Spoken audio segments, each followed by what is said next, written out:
നമസ്കാരം. KCN ജില്ലാ വാർത്തകളിലേക്ക് സ്വാഗതം. പ്രധാന വാർത്തകൾ. കഴിഞ്ഞ കാലവർഷത്തിൽ രൂക്ഷമായ മണ്ണിടിച്ചിലുണ്ടായ ചെറുവത്തൂർ വീരമലക്കുന്നിൽ ഇപ്പോഴും അപകടം പതിയിരിക്കുന്നു. ഇത്തവണ കാലവർഷം നേരത്തെ എത്തുന്ന സാഹചര്യത്തിൽ മണ്ണിടിച്ചിലുണ്ടാവുമെന്ന ആശങ്കയിൽ പ്രദേശവാസികൾ. കാസർഗോഡ് ട്രെയിനിനു നേരെ വീണ്ടും കല്ലേറ്. പള്ളിക്കര പൂച്ചക്കാടിന് സമീപം ഇന്റർസിറ്റി എക്സ്പ്രസിന് നേരെയാണ് കല്ലേറുണ്ടായത്. കാസർഗോഡ് കളനാട് റെയിൽവേ സ്റ്റേഷന് സമീപം ട്രെയിൻ തട്ടി യുവാവ് മരിച്ചു. കീഴൂർ തെരുവത്ത് സ്വദേശി നിനിൽകുമാറാണ് മരിച്ചത്. തൃക്കരിപ്പൂരിൽ ഓടുന്ന ട്രെയിനിൽ നിന്നും വീണ ഇതര സംസ്ഥാന തൊഴിലാളിക്ക് രക്ഷകരായി റെയിൽവേ മെയിന്റനൻസ് വിഭാഗം തൊഴിലാളികളും നാട്ടുകാരും. ദിലീപ് സർക്കാർ എന്ന യുവാവിനാണ് ട്രെയിനിൽ നിന്ന് വീണ് പരിക്കേറ്റത്. കാസർഗോഡ് ശ്രീ നാഗരാജ നാഗകന്യക സന്നിധിയിൽ ബ്രഹ്മകലശാഭിഷേകത്തിന് ഭക്തിസാന്ദ്രമായ തുടക്കം. കലവറ ഘോഷയാത്ര നടന്നു. കാഞ്ഞങ്ങാട് കൊറിയർ സ്ഥാപനം വഴി MDMA കടത്താൻ ശ്രമം. മയക്കുമരുന്ന് പോലീസ് കസ്റ്റഡിയിലെടുത്തു. മഞ്ചേശ്വരം കടപ്പുറത്ത് ഓഷ്യൻ വാട്ടർ പാർക്കിന് മുന്നിൽ അപകട ഭീഷണി ഉയർത്തി കാറ്റാടി മരം. ആശങ്കയോടെ നാട്ടുകാർ. വാർത്തകൾ വിശദമായി. കഴിഞ്ഞ കാലവർഷത്തിൽ രൂക്ഷമായ മണ്ണിടിച്ചിലുണ്ടായ ചെറുവത്തൂർ വീരമലക്കുന്നിൽ ഇപ്പോഴും അപകടം പതിയിരിക്കുന്നു. ഇത്തവണ കാലവർഷം നേരത്തെ എത്തുന്ന സാഹചര്യത്തിൽ മണ്ണിടിച്ചിലുണ്ടാവുമെന്ന ആശങ്കയിലാണ് പ്രദേശവാസികൾ. തട്ടുകളായി തിരിച്ച് മണ്ണിടിച്ചിൽ തടയുന്നതിനുള്ള നടപടികളാണ് പുരോഗമിക്കുന്നത്.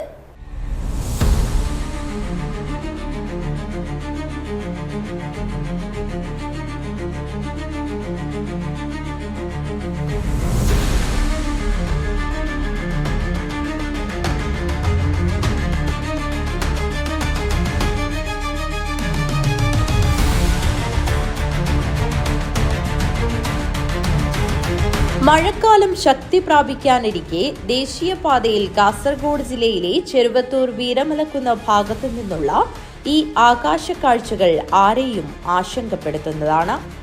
കഴിഞ്ഞ കാലവർഷത്തിൽ വീരമലക്കുന്നിന്റെ ഒരു ഭാഗം ഇടിഞ്ഞുവീണ് ദേശീയപാതയിൽ ഗതാഗതം സ്തംഭിച്ചത് ഒരാഴ്ചയിൽ ഏറെയാണ്. മണ്ണിടിഞ്ഞ സമയത്ത് ദേശീയപാതയിലൂടെ കാറോടിച്ചിരുന്ന ഒരു അധ്യാപിക രക്ഷപ്പെട്ടത് തലനാരിഴയ്ക്കാണ്. കഴിഞ്ഞ കാലവർഷത്തിൽ തുടങ്ങിയ നിർമ്മാണ പ്രവർത്തനങ്ങൾ ഇതുവരെയും പൂർത്തിയായിട്ടില്ല. ഇതാണ് നാട്ടുകാരുടെ ആശങ്കയുടെ പ്രധാന കാര്യം. മണ്ണ് ഇടിയാൻ സാധ്യതയുള്ള ഭാഗത്ത് ഇതേവരെ ഒരു കാര്യം അവർ ചെയ്തിട്ടില്ല. മണ്ണിന് ഉറപ്പുള്ള ഭാഗത്ത് അവർ ഭൂവസ്ത്രമൊക്കെ ധരിപ്പിച്ച് പുല്ലൊക്കെ വെച്ച് പിടിപ്പിക്കുന്ന ഒരു വർക്ക് നടന്നുകൊണ്ടിരിക്കുന്നേ ഉള്ളൂ. ഇനിയിപ്പോൾ ഒരാഴ്ച മാത്രമേ മഴ തുടങ്ങാനുള്ളൂ. ആ സമയത്തിനിടയിൽ ഇത്രയും വിശാലമായ സ്ഥലത്ത് അവരുടെ വർക്ക് പൂർത്തിയാവുന്നുള്ള പ്രതീക്ഷ നമുക്കില്ല. അതുകൊണ്ട് തന്നെ തീർച്ചയായും ഇക്കൊല്ലം മണ്ണിടിയാൻ എല്ലാ സാധ്യതയുണ്ട്. അപകടം വരാനുള്ള സാധ്യതയുണ്ട്. റോഡ് ബ്ലോക്കാവും, ഹൈവേ പൂർണ്ണമായും ബ്ലോക്കാവും. കഴിഞ്ഞ വർഷത്തെ അപേക്ഷിച്ച് അതിനേക്കാൾ കൂടുതൽ പ്രദേശത്ത് ഹൈവേ ബ്ലോക്കാവാനുള്ള സാധ്യത ഉണ്ട്.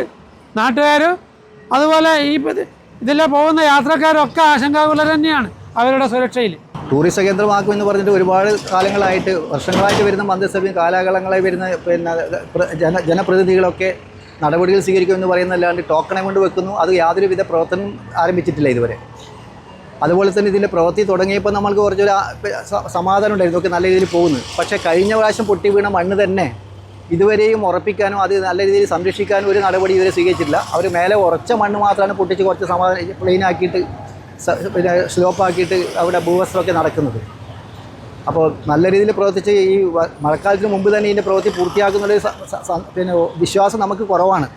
നമ്മൾ പ്രതീക്ഷയുണ്ടായിരുന്നു, പക്ഷേ ഇപ്പോഴും നമുക്ക് വലിയ പ്രതീക്ഷയൊന്നുമില്ല. വളരെ ആശങ്കാകുലാണ് ജനങ്ങളും നാട്ടുകാരും യാത്രക്കാരും എല്ലാവരും. പഴയ കാലത്ത് ഡച്ച് കോട്ട സ്ഥിതി ചെയ്തിരുന്ന വീരമലക്കുന്നിന്റെ മുകൾ ഭാഗം ഒരു വിനോദസഞ്ചാര കേന്ദ്രം കൂടിയാണ്. എന്നാൽ ദേശീയപാതയുടെ ഭാഗത്ത് അടിക്കടി ഉണ്ടാകുന്ന മണ്ണിടിച്ചിൽ ഈ സാധ്യതയും ഇല്ലാതാക്കുകയാണ്. മലയുടെ ഭാഗത്ത് സുരക്ഷിതമായ സംവിധാനങ്ങൾ ഒരുക്കിയില്ലെങ്കിൽ ഇത്തവണത്തെ കാലവർഷത്തിലും മണ്ണിടിച്ചിൽ ഉണ്ടാകുമെന്നും അപകടങ്ങളും ഗതാഗത തടസ്സവും ഉണ്ടാകുമെന്നുമാണ് നാട്ടുകാരുടെ ആശങ്ക. വീരമലക്കുന്നിൻ്റെ അവസ്ഥ എന്ന് വെച്ചാൽ ഇന്നിപ്പോൾ ഇവർ ഇതിന് നെറ്റടിക്കുന്നുണ്ട്. ഈ നെറ്റടിക്കുന്നത് കൊണ്ടൊന്നും ഇതിനൊരു ശാശ്വതമായ പരിഹാരമല്ല.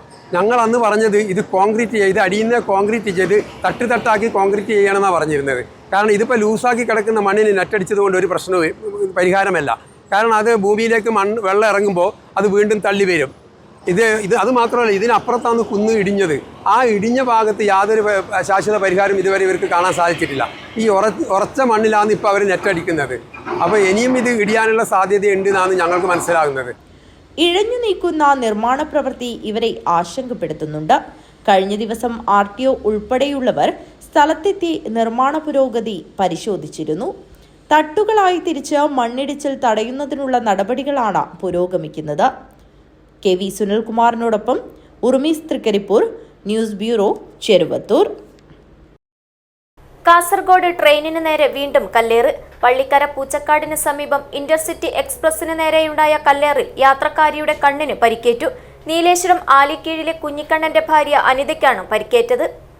ഇന്റർസിറ്റി എക്സ്പ്രസിന് നേരെ കല്ലേറ്, യാത്രക്കാരിയുടെ കണ്ണിന് പരിക്കേറ്റു. പള്ളിക്കര പൂച്ചക്കാടിന് സമീപത്താണ് സംഭവം. നീലേശ്വരം ആലിക്കീഴിലെ കുഞ്ഞിക്കണ്ണന്റെ ഭാര്യ അനിതയ്ക്കാണ് പരിക്കേറ്റത്. വലതു കണ്ണിന് താഴെയാണ് പരിക്കേറ്റത്. മംഗലാപുരത്ത് നിന്നും കണ്ണൂർ ഭാഗത്തേക്ക് പോവുകയായിരുന്ന ട്രെയിനിന് നേരെയാണ് കല്ലേറുണ്ടായത്. കിഴക്കുഭാഗം സീറ്റിൽ ട്രെയിനിലെ മധ്യത്തായുള്ള കമ്പാർട്ട്മെന്റിലാണ് വീട്ടമ്മ ഇരുന്നിരുന്നത്. ജനാലക്കമ്പിയിൽ തട്ടിയ കല്ല് തെറിച്ച് കണ്ണിൽ പതിക്കുകയായിരുന്നു. വീട്ടമ്മ ധരിച്ചിരുന്ന ഗ്ലാസ് പൊട്ടിച്ചിതറി കണ്ണിന് താഴെയായി മുറിവേറ്റു. ഇവരെ കാഞ്ഞങ്ങാട് സ്വകാര്യ ആശുപത്രിയിൽ പ്രവേശിപ്പിച്ചു. റെയിൽവേ പോലീസ് കേസെടുത്ത് സ്ഥലത്തെത്തി അന്വേഷണം ആരംഭിച്ചു. പ്രതിക്കായി അന്വേഷണം വ്യാപിപ്പിച്ചു. കാസർഗോഡ് റെയിൽവേ SI CS സനിൽകുമാറിന്റെ നേതൃത്വത്തിൽ അന്വേഷണം ആരംഭിച്ചു. News bureau, Kasaragod. Kasaragod Kalanad railway സ്റ്റേഷന് സമീപം ട്രെയിൻ തട്ടി യുവാവ് മരിച്ചു. കളനാട് റെയിൽവേ സ്റ്റേഷനിൽ നിന്ന് 200 മീറ്റർ തെക്കുഭാഗത്തായാണ് ട്രെയിൻ തട്ടി യുവാവ് മരിച്ചത്. കീഴൂർ തെരുവത്ത് സ്വദേശി ഇല്ലു എന്ന പേരിൽ അറിയപ്പെടുന്ന നിനിൽ കുമാറാണ് മരിച്ചത്. വെള്ളിയാഴ്ച രാത്രി 9 മണിയോടെയാണ് അപകടം നടന്നത്. ട്രെയിൻ കടന്നു പോകുന്നതിനിടെയാണ് നിനിൽ കുമാറിനെ ഇടിച്ചതെന്നാണ് പ്രാഥമിക വിവരം. അപകടം കണ്ട നാട്ടുകാരും റെയിൽവേ അധികൃതരും ചേർന്ന് ഉടൻ വിവരം മേൽപ്പറമ്പ് പോലീസിനെ അറിയിച്ചു. തുടർന്ന് പോലീസ് സ്ഥലത്തെത്തി മൃതദേഹം ഇൻക്വസ്റ്റ് നടപടികൾക്ക് ശേഷം ആശുപത്രിയിലേക്ക് മാറ്റി. കീഴൂർ തെരുവത്ത് ശാസ്താക്ഷേത്ര പരിസരത്ത് കച്ചവടം നടത്തുന്ന ഭാസ്കരന്റെ മരുമകനും സഹായിയുമായിരുന്നു നിനിൽ കുമാർ. തൃക്കരിപ്പൂരിൽ ഓടുന്ന ട്രെയിനിൽ നിന്നും വീണ ഇതര സംസ്ഥാന തൊഴിലാളിയെ ആംബുലൻസിൽ കയറ്റാൻ ശ്രമിക്കുന്നതിനിടയിൽ ഓടിയത് പരിഭ്രാന്തി പരത്തി. ദിലീപ് സർക്കാർ എന്ന യുവാവിനാണ് ട്രെയിനിൽ നിന്ന് വീണ് പരിക്കേറ്റിരുന്നത്. ഇന്നലെ രാവിലെ 11 മണിയോടെയാണ് തൃക്കരിപ്പൂർ റെയിൽവേ സ്റ്റേഷന് സമീപം ഓടുന്ന ട്രെയിനിൽ നിന്നും അന്യസംസ്ഥാന തൊഴിലാളി പുറത്തേക്ക് തെറിച്ചു വീണത്. റെയിൽവേ മെയിന്റനൻസ് വിഭാഗം തൊഴിലാളികളും നാട്ടുകാരും ചേർന്ന് ആംബുലൻസിൽ കയറ്റുന്നതിനിടയിൽ യുവാവ് ആംബുലൻസിൽ നിന്നും ഇറങ്ങിയോടിയതാണ് എല്ലാവരെയും ആശങ്കയിലാക്കിയത്. തുടർന്ന് നാട്ടുകാരും പോലീസും മണിക്കൂറുകളോളം നടത്തിയ തിരച്ചിലിന്റെ ഒടുവിലാണ് നിലമ്പത്തെ ഒരു വീടിന്റെ കോഴിക്കൂട്ടിൽ കണ്ടെത്തിയത്. തലയിലും കാലിലും കൈയിലും പാദങ്ങളിലും മുറിവേറ്റ് ചോര ഒലിക്കുന്ന രീതിയിലായിരുന്നു. തുടർന്ന് പോലീസ് തൃക്കരിപ്പൂർ ലൈഫ് കെയർ ഹോസ്പിറ്റലിൽ പ്രവേശിപ്പിക്കുകയും തുടർ ചികിത്സയ്ക്കായി പരിയാരം മെഡിക്കൽ കോളേജിലേക്ക് മാറ്റുകയുമായിരുന്നു. ബാംഗ്ലൂർ സ്വദേശിയാണെന്നാണ് സൂചന. വീഴ്ചയിലുണ്ടായ പേടിയെ തുടർന്നാണ് ഓടിയതെന്നാണ് യുവാവിന്റെ വിശദീകരണം. News bureau, Cheruvathur. കാസർഗോഡ് ശ്രീ നാഗരാജ നാഗകന്യക സന്നിധിയിൽ ബ്രഹ്മകലശാഭിഷേകത്തിന് ഭക്തിസാന്ദ്രമായ തുടക്കം. തന്ത്രിവൈദ്യരായ ശ്രീ സുഖാനന്ദ ഭട്ട് മഞ്ചേശ്വരം, ബ്രഹ്മശ്രീ ഉളിയത്തായ വിഷ്ണു ആശ എന്നിവരുടെ മുഖ്യ കാർമ്മികത്വത്തിൽ 3 ദിവസങ്ങളിലായാണ് ബ്രഹ്മകലശാഭിഷേകം നടക്കുന്നത്. ബ്രഹ്മകലശാഭിഷേകത്തോടനുബന്ധിച്ച് ശ്രീ സന്നിധിയിലേക്ക് കലവറ സമർപ്പണം നടത്തി. കറന്തക്കാട് ശ്രീ വീരഹനുമാൻ മന്ദിര പരിസരത്തു നിന്നും മുത്തുക്കുടകളുടെയും വാദ്യമേളങ്ങളുടെയും അകമ്പടിയോടെയാണ് കലവറ ഘോഷയാത്ര പുറപ്പെട്ടത്. ഘോഷയാത്രയിൽ നിരവധി ഭക്തജനങ്ങൾ പങ്കെടുത്തു.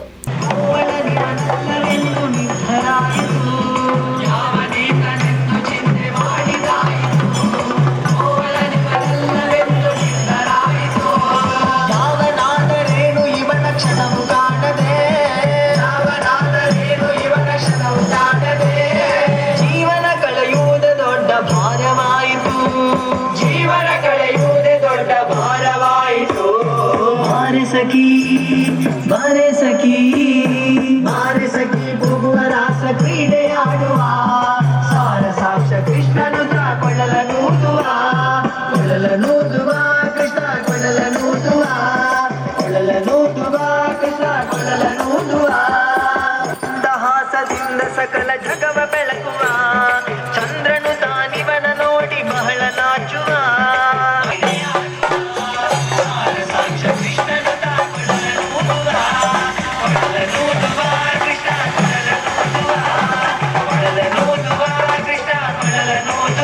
ಕೃಷ್ಣ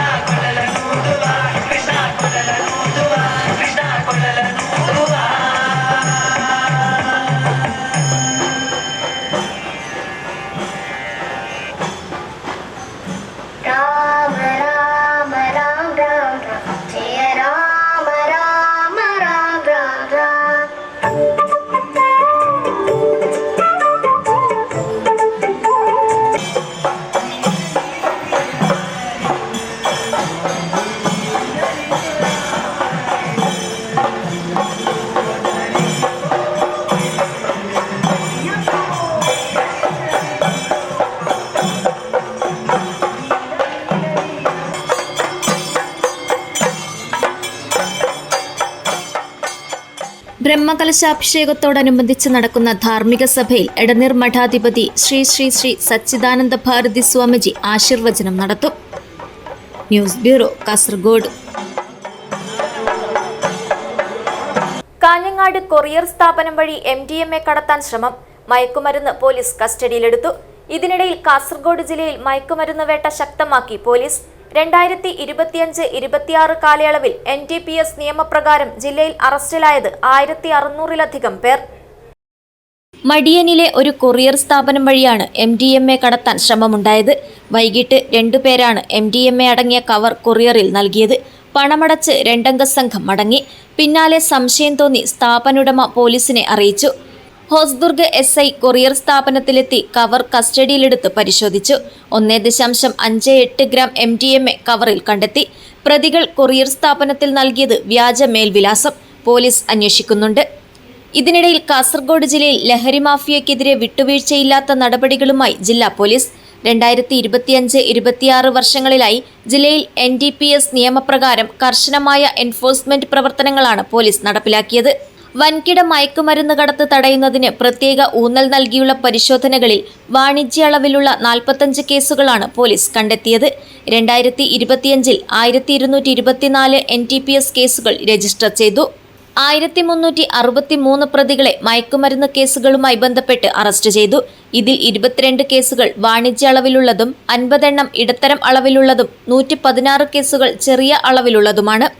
ബാക്കിയുള്ളവ മയക്കുമരുന്ന് ഉപയോഗിച്ചതുമായി ബന്ധപ്പെട്ട കേസുകളാണ്. സ്ഥിരം കുറ്റവാളികളെ കരുതൽ തടങ്കിലാക്കുന്നതിനായി 28 പ്രപ്പോസലുകൾ സർക്കാരിന് സമർപ്പിക്കുകയും അതിൽ 13 കേസുകളിൽ തടങ്കൽ ഉത്തരവുകൾ ലഭിച്ച് നടപ്പിലാക്കുകയും ചെയ്തു. 2026-ൽ ഇതുവരെ രജിസ്റ്റർ ചെയ്ത കേസുകൾ 1,93,241 പേർ അറസ്റ്റിലായി. 8 കേസുകൾ വാണിജ്യ അളവിലുള്ളതും 15 എണ്ണം ഇടത്തരം അളവിലുള്ളതും 19 എണ്ണം ചെറിയ അളവിലുള്ളതുമാണ്. മറ്റുള്ളവ ഉപയോഗിച്ചതുമായി ബന്ധപ്പെട്ട കേസുകളും. ജില്ലാ പോലീസ് മേധാവിയുടെ നേതൃത്വത്തിൽ നടന്ന ഊർജിതമായ പരിശോധനകളുടെയും കൃത്യമായ ഇടപെടലുകളുടെയും ഫലമായാണ് ഇത്രയധികം NDPS കേസുകൾ രജിസ്റ്റർ ചെയ്യാനും പ്രതികളെ പിടികൂടാനും സാധിച്ചത്. ലഹരി വസ്തുക്കളുടെ വാണിജ്യാടിസ്ഥാനത്തിലുള്ള വിൽപ്പന തടയുന്നതിനായി നടത്തിയ പ്രത്യേക നീക്കങ്ങളിലൂടെയാണ് 45 കമേഴ്ഷ്യൽ ക്വാണ്ടിറ്റി കേസുകൾ കണ്ടെത്താനായത്. പ്രതിരോധ നടപടികൾ ശക്തമാക്കുന്നതിന്റെ ഭാഗമായി ഈ കാലയളവിൽ പീറ്റ് NDPS നിയമപ്രകാരം ആകെ 38 പ്രപ്പോസലുകൾ സർക്കാരിന് സമർപ്പിക്കുകയും അതിൽ 18 കേസുകളിൽ ഉത്തരവ് ലഭിച്ച് പ്രതികളെ ജയിലിലടക്കുകയും ചെയ്തു. ലഹരി മാഫിയയെ വേരോടെ പിഴുതെറിയുന്നതിനും സമൂഹത്തെ മയക്കുമരുന്ന് വിപത്തിൽ നിന്ന് സംരക്ഷിക്കുന്നതിനുമുള്ള ജില്ലാ പോലീസിന്റെ ശക്തമായ പ്രതിബദ്ധതയാണ് ഈ കണക്കുകൾ വ്യക്തമാക്കുന്നത്. News bureau, Kasaragod. മഞ്ചേശ്വരം കടപ്പുറത്ത് വിനോദസഞ്ചാരികൾ ഉൾപ്പെടെ നിരവധി പേർ വന്നുചേരുന്ന ഓഷ്യൻ വാട്ടർ പാർക്കിന് മുന്നിലെ കാറ്റാടിമരം അപകട ഭീഷണി ഉയർത്തുന്നു. ഏത് നിമിഷവും കടപുഴകി വീഴാവുന്ന ഉണങ്ങിദ്രവിച്ച നിലയിലുള്ള മരം വലിയൊരു അപകടത്തിന് വഴിയൊരുക്കുമെന്ന ആശങ്കയിലാണ് നാട്ടുകാരും സന്ദർശകരും. വാട്ടർ പാർക്കിന് തൊട്ടുമുന്നിലെ ചെറു കടയോട് ചേർന്നാണ് മരം സ്ഥിതി ചെയ്യുന്നത്. ദിവസവും നിരവധി പേരാണ് സന്ധ്യാസമയങ്ങളിലും മറ്റും കടൽക്കാറ്റ് കൊള്ളാനും സമയം ചെലവഴിക്കാനും ഈ ഭാഗത്ത് എത്തിച്ചേരുന്നത്. ശക്തമായ കാറ്റ് വീശിയാൽ മരം ഒടിഞ്ഞു വീഴാനുള്ള സാധ്യത വളരെ കൂടുതലാണ്. തിരക്കേറിയ സ്ഥലമായതിനാൽ വലിയൊരു ദുരന്തത്തിനാണ് ഇത് കളമൊരുക്കുന്നത്. വിഷയമറിഞ്ഞിട്ടും അധികൃതർ അനാസ്ഥ കാണിക്കുകയാണെന്ന് നാട്ടുകാർ ആരോപിക്കുന്നു. വലിയ അപകടം സംഭവിക്കുന്നതിന് മുൻപ് തന്നെ പഞ്ചായത്ത് അധികൃതർ അടിയന്തരമായി ഇടപെട്ട് മരം മുറിച്ചുമാറ്റി സുരക്ഷ ഉറപ്പാക്കണമെന്നാണ് നാട്ടുകാരുടെയും വ്യാപാരികളുടെയും ആവശ്യം. Abdul Rahman Udyavar, news bureau, Manjeshwaram. പൂച്ചക്കാട്ടെ അബ്ദുൾ മജീദിന്റെ വീട് കുത്തിത്തുറന്ന് 45 പവൻ സ്വർണ്ണാഭരണങ്ങളും 1.5 ലക്ഷം രൂപയും കവർന്ന പ്രതിയെ ഷൊർണൂർ ജയിലിൽ നിന്നും കാസർഗോട്ട് എത്തിച്ചു. കവർച്ച നടന്ന വീട്ടിലെത്തിച്ച് തെളിവെടുപ്പും നടത്തി. പൂച്ചക്കാട്ടെ അബ്ദുൾ മജീദിന്റെ വീട് കുത്തിത്തുറന്ന് 45 പവൻ സ്വർണ്ണാഭരണങ്ങളും 1.5 ലക്ഷം രൂപയും കവർന്ന പ്രതിയെ ഷൊർണൂർ ജയിലിൽ നിന്നും വെള്ളിയാഴ്ച വൈകിട്ടോടെ പൂച്ചക്കാട്ടെത്തിച്ചു. കവർച്ച നടന്ന വീട്ടിൽ എത്തിച്ച് തെളിവെടുപ്പ് നടത്തി. കവർന്ന സ്വർണ്ണാഭരണങ്ങൾ പോലീസ് കണ്ടെത്തി. കവർച്ച ചെയ്ത മുഴുവൻ ആഭരണവും ഉണ്ടോ എന്ന് പരിശോധിച്ചു വരികയാണെന്ന് പോലീസ് പറഞ്ഞു. ഷൊർണൂരിൽ നിന്നുമാണ് സ്വർണം കണ്ടെടുത്തത്. പ്രതിയെ 4 ദിവസത്തേക്കാണ് ബേക്കൽ പോലീസിന്റെ കസ്റ്റഡിയിൽ വിട്ടത്. തെളിവെടുപ്പ് തുടരും. News bureau, Kanhangad. കാസർഗോഡ് ജില്ലാ കുടുംബശ്രീ മിഷന്റെ സഹകരണത്തിൽ തൃക്കരിപ്പൂർ ഗ്രാമപഞ്ചായത്ത് Kudumbashree CDS Balasabha festive camp സമാപിച്ചു. Trikaripur Kooleri government LP school ഓഡിറ്റോറിയത്തിലും പഞ്ചായത്ത് CH ടൗൺ ഹാളിലുമായി നടന്ന കളിക്കൂട്ടത്തിൽ പഞ്ചായത്തിലെ വിവിധ വാർഡുകളിൽപ്പെടുന്ന 100-ൽ പരം കുരുന്നുകളാണ് പങ്കെടുത്തത്. Carbon neutral carbon footprint എന്ന ആശയത്തെ മുൻനിർത്തിയാണ് കുടുംബശ്രീ ബാലസഭ ഫെസ്റ്റിവൽ ക്യാമ്പ് സംഘടിപ്പിച്ചത്. ചോദ്യാവലികൾ നേരത്തെ തയ്യാറാക്കി നൽകി ഇതിന്റെ ഭാഗമായി വിവിധ പ്രവർത്തനങ്ങളും ക്യാമ്പിൽ നടത്തിയിരുന്നു. നിത്യജീവിതവുമായി ബന്ധപ്പെട്ട പ്രവൃത്തികൾ, വീട്, സ്കൂള്, യാത്ര, ഭക്ഷണം, ഊർജത്തിന്റെ ഉപയോഗം, പങ്കുവയ്ക്കൽ, മാലിന്യത്തിന്റെ പരിപാലനം, സാമൂഹ്യ ജീവിതം എന്നിവയെ അടിസ്ഥാനപ്പെടുത്തിയാണ് കുട്ടികൾ കാർബൺ ന്യൂട്രൽ പ്രോട്ടോകോൾ തയ്യാറാക്കി ക്യാമ്പിൽ അവതരിപ്പിച്ചത്. കൂലേരി ഗവൺമെന്റ് LP സ്കൂൾ ഓഡിറ്റോറിയത്തിൽ ഗ്രാമപഞ്ചായത്ത് പ്രസിഡന്റ് സാജിദ സഫറുള്ള ഉദ്ഘാടനം ചെയ്തു. പഞ്ചായത്ത് കുടുംബശ്രീ CDS അധ്യക്ഷ KP സുഹറ ചടങ്ങിൽ അധ്യക്ഷത വഹിച്ചു. സ്ഥിരം സമിതി അധ്യക്ഷരായ TS നജീബ്, MK പ്രസന്ന, അഷ്രിഫ ജാബിർ, പഞ്ചായത്ത് അംഗങ്ങളായ Fayis Beericheri, M Ramachandran, KV Radha, VM Anitha, Rajesh Mappidicheri, KU Ramadas M, Suhara, panchayat assistant secretary I Binu, Balasabha കോർഡിനേറ്റർമാരായ M റഹ്മത്ത്, KP കവിത എന്നിവർ സംസാരിച്ചു.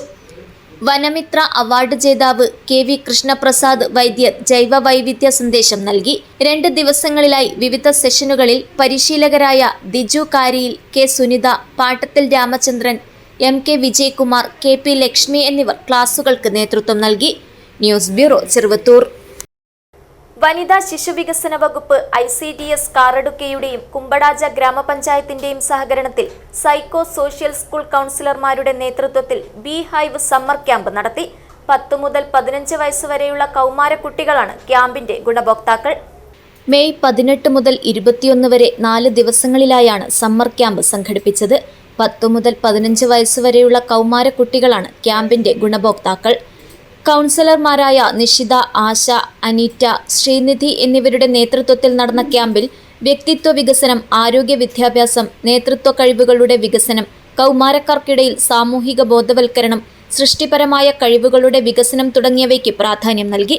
ക്യാമ്പിൽ 40 കുട്ടികൾ പങ്കെടുത്തു. പഞ്ചായത്ത് വൈസ് പ്രസിഡന്റ് രവീന്ദ്ര റായിയുടെ അധ്യക്ഷതയിൽ ചേർന്ന സമാപന സമ്മേളനം പഞ്ചായത്ത് പ്രസിഡന്റ് യശോദ ഉദ്ഘാടനം ചെയ്തു. Panchayat health chairperson Priyanka AC, development standing committee chairperson Nayana, welfare committee chairperson Abubakar, ഗ്രാമപഞ്ചായത്ത് അംഗങ്ങളായ മഹേഷ്, VT അബ്ദുള്ള കുഞ്ഞി, S Muhammad, Geetha, കൊറഗപ്പ ബെല്ലിഗെ, Babita, Reshma, Sowbhagya Lakshmi, Ayishath മഷീദ, Nooruddeen P, ICDS സൂപ്പർവൈസർമാരായ Shakeela, Kavyasree എന്നിവർ ആശംസയർപ്പിച്ച് സംസാരിച്ചു. കൗൺസിലർ അനിറ്റ നന്ദി അറിയിച്ചു. സമ്മാനദാനത്തോടെ സമ്മർ ക്യാമ്പിന് സമാപനമായി. News bureau, Kasaragod. മടിയൻകൂലം കലശ മഹോത്സവം. അകത്തെ കലശത്തിന്റെ ഭാഗമായി മണാളൻ, മണാട്ടി, മാഞ്ഞാളിയമ്മ തെയ്യങ്ങൾ അരങ്ങിലെത്തി. കലശങ്ങളുടെ എഴുന്നള്ളിപ്പും നടന്നു. ഐതിഹ്യ പെരുമയാലും ദാരുശില്പ കൊത്തുപണികളാലും ആചാരാനുഷ്ഠാനങ്ങളാലും പെരുമയാർന്ന ചരിത്രപ്രസിദ്ധമായ ഉത്തര മലബാറിലെ മഹൽ ക്ഷേത്രങ്ങളിലൊന്നായ മടിയൻകൂലം ക്ഷേത്രപാലക ക്ഷേത്രത്തിലെ കലശമഹോത്സവത്തിന്റെ ഭാഗമായി അകത്തെ കലശ നാളായ മെയ് 22 വെള്ളിയാഴ്ച രാത്രി മണാളൻ, മണാട്ടി തെയ്യങ്ങൾ ഒരുമിച്ച് അരങ്ങിലെത്തി.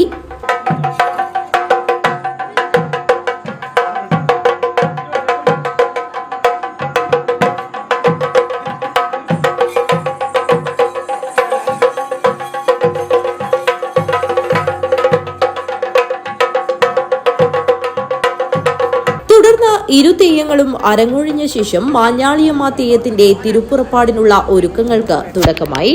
മാഞ്ഞാളിയമ്മയുടെ തിരുമുടി നിവർന്നതോടെ പെരളം വയലിൽ കലശം, അടോട്ട് മൂത്തേടത്ത് കുതിര കലശം, കിഴക്കുംകര ഇളയെടുത്ത് കുതിര കലശം എന്നീ 3 കലശമെഴുന്നള്ളിപ്പ് ഭക്തജന ആരവത്തോടെ നടന്നു.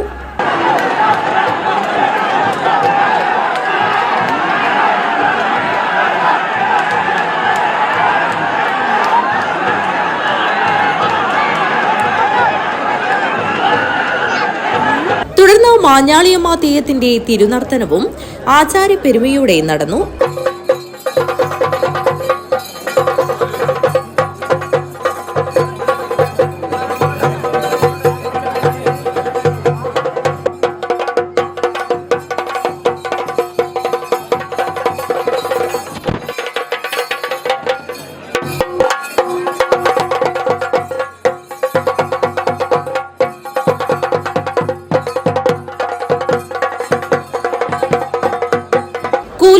നവീകരണ പുനഃപ്രതിഷ്ഠ ബ്രഹ്മകലശ മഹോത്സവത്തിന് ശേഷം നടക്കുന്ന ആദ്യ കലശ ചടങ്ങുകൾ വീക്ഷിക്കുന്നതിനും പങ്കാളികളാകുന്നതിനും നിരവധി ഭക്തജനങ്ങളാണ് ക്ഷേത്രത്തിൽ എത്തിച്ചേർന്നത്.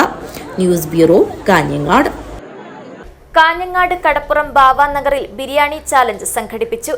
ക്യാൻസർ ബാധിച്ച് ചികിത്സയിൽ കഴിയുന്നയാൾക്ക് ചികിത്സാ സഹായാർത്ഥമായാണ് ബിരിയാണി ചാലഞ്ച് സംഘടിപ്പിച്ചത്. ബാവാനഗറിൽ ക്യാൻസർ രോഗിയുടെ ചികിത്സാ സഹായാർത്ഥം Bava sports club, 7 star sports club എന്നിവർ സംയുക്തമായി സംഘടിപ്പിച്ച ബിരിയാണി ചാലഞ്ച് വൻ വിജയമായി പരിസമാപ്തി കുറിച്ചു.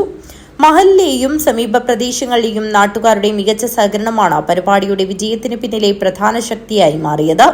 പരിപാടിയുടെ വിജയകരമായ നടത്തിപ്പിനായി സ്വാഗത സംഘം രൂപീകരിച്ചിരുന്നു. AM റഷീദ് ഹാജിയെ ചെയർമാനായും കെ ഷാഹുൽ ഹമീദിനെ കൺവീനറായും CH നജ്മുദ്ദീനെ ഖജാൻജിയായും ഉൾപ്പെടുത്തി 12-അംഗ കമ്മിറ്റിയാണ് പ്രവർത്തനങ്ങൾക്ക് നേതൃത്വം നൽകിയത്. സംഘാടകരുടെ ശക്തമായ ഇടപെടലും കൃത്യമായ ഏകോപനവുമാണ് പരിപാടിയെ ശ്രദ്ധേയമാക്കിയത്. ബാവാനഗർ ഖത്തീബിന്റെ പ്രാർത്ഥനയോടെയാണ് പരിപാടിക്ക് തുടക്കമായത്. CH centre treasurer CH Ahammed Kunhi Haji, retired DYSP Hasainar, CH Kareem Haji, youth voice പ്രവർത്തകൻ ഷംസുദ്ദീൻ കൂടിയങ്കാൽ തുടങ്ങിയവർ ചടങ്ങിൽ സന്നിഹിതരായി. ഇത്തരം സാമൂഹിക ഉത്തരവാദിത്വ പരിപാടികൾ മറ്റു ക്ലബ്ബുകൾക്കും മാതൃകയാകണമെന്ന് ചെയർമാൻ റഷീദ് ഹാജി പറഞ്ഞു. പരിപാടിയുടെ വിജയത്തിനായി സഹകരിച്ച മുഴുവൻ ആളുകളോടും കൺവീനർ ഷാഹുൽ ഹമീദ് നന്ദി അർപ്പിച്ച് സംസാരിച്ചു. News bureau, Kanhangad. പ്രധാന വാർത്തകൾ ഒരിക്കൽ കൂടി. കഴിഞ്ഞ കാലവർഷത്തിൽ രൂക്ഷമായ മണ്ണിടിച്ചിലുണ്ടായ ചെറുവത്തൂർ വീരമലക്കുന്നിൽ ഇപ്പോഴും അപകടം പതിയിരിക്കുന്നു. ഇത്തവണ കാലവർഷം നേരത്തെ എത്തുന്ന സാഹചര്യത്തിൽ മണ്ണിടിച്ചിലുണ്ടാവുമെന്ന ആശങ്കയിൽ പ്രദേശവാസികൾ. കാസർഗോഡ് ട്രെയിനിന് നേരെ വീണ്ടും കല്ലേറ്. പള്ളിക്കര പൂച്ചക്കാടിന് സമീപം ഇന്റർസിറ്റി എക്സ്പ്രസിന് നേരെയാണ് കല്ലേറുണ്ടായത്. കാസർഗോഡ് കളനാട് റെയിൽവേ സ്റ്റേഷന് സമീപം ട്രെയിൻ തട്ടി യുവാവ് മരിച്ചു. കീഴൂർ തെരുവത്ത് സ്വദേശി നിനിൽകുമാറാണ് മരിച്ചത്. തൃക്കരിപ്പൂരിൽ ഓടുന്ന ട്രെയിനിൽ നിന്നും വീണ ഇതര സംസ്ഥാന തൊഴിലാളിക്ക് രക്ഷകരായി റെയിൽവേ മെയിന്റനൻസ് വിഭാഗം തൊഴിലാളികളും നാട്ടുകാരും. ദിലീപ് സർക്കാർ എന്ന യുവാവിനാണ് ട്രെയിനിൽ നിന്ന് വീണ് പരിക്കേറ്റത്. കാസർഗോഡ് ശ്രീ നാഗരാജ നാഗകന്യക സന്നിധിയിൽ ബ്രഹ്മകലശാഭിഷേകത്തിന് ഭക്തിസാന്ദ്രമായ തുടക്കം. കലവറ ഘോഷയാത്ര നടന്നു. കാഞ്ഞങ്ങാട് കൊറിയർ സ്ഥാപനം വഴി MDMA കടത്താൻ ശ്രമം. മയക്കുമരുന്ന് പോലീസ് കസ്റ്റഡിയിലെടുത്തു. മഞ്ചേശ്വരം കടപ്പുറത്ത് ഓഷ്യൻ വാട്ടർ പാർക്കിന് മുന്നിൽ അപകട ഭീഷണി ഉയർത്തി കാറ്റാടി മരം. ആശങ്കയോടെ നാട്ടുകാർ. ഇതോടെ ഈ വാർത്താ ബുള്ളറ്റിൻ ഇവിടെ പൂർണ്ണമാകുന്നു. നമസ്കാരം.